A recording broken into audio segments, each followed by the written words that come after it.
irudikatu nahi dugu baita ere zein dan Gipuzkoan daukagun gizarte politiken eredua.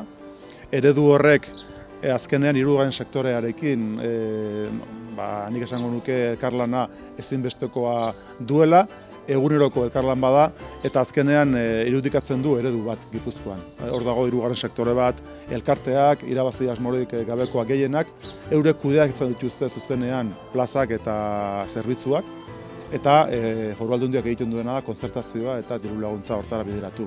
Beraz, ikuspegi guretzako behintzat etorkizunari begira sakondu beharreko eredu baten aurrean gaude, eta gaur irudikatzen da eredu horren aurrerapausoak. Azkenean ikusten duguna da elkarlan honek ekartzen dituela plaza berriak, behar berriei erantzuteko ahalmena, berritasuna, eta ekartzen du baita ere batik bat pertsonei zaintza berezi bat eta egoki bat ematea. Guk azkenean eskuartean ditugunak dira pertsonak, eta pertsonei erantzun egoki bat eman behar zaie. Gainera, pertsonek perfil diferentea dauzkate, eta guk uste duguna da, pertsona guztiek behar dutela eta merezi dutela duintasuna. Eta horregatik, daukagun martxan elkarlan hau. Gaitasuna duten pertsonen kolektiboa ere eboluzioa bat dago, ez?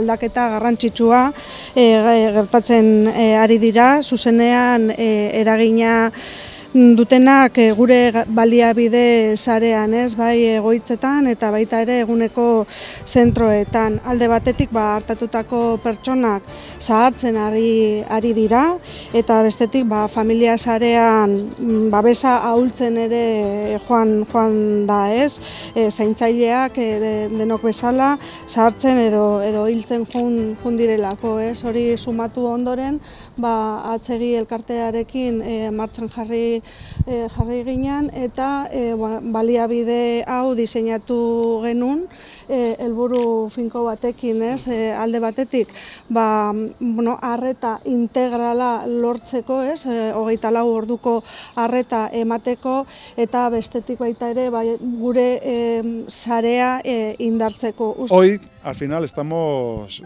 asistiendo a un paso más en el modelo de la atención a las personas con discapacidad intelectual en el territorio de Guipúzcoa, y lo hacemos a la guipuzcoana, es decir, en colaboración con el tercer sector, en este caso con Atzegi. No se puede entender la atención a las personas con discapacidad intelectual del territorio de Guipúzcoa sin Atzegi, y el hecho de que la administración pública en este caso colabore con una aportación económica, pues para nosotros es simplemente una confirmación del modelo. El hecho de que la cooperación entre la administración pública y el tercer sector, en este caso asociaciones sin ánimo de lucro como Atzegi, que realizan una gestión directa en los centros y al final la atención a las personas directamente la hacen ellos, en cooperación y en colaboración económica con la administración pública.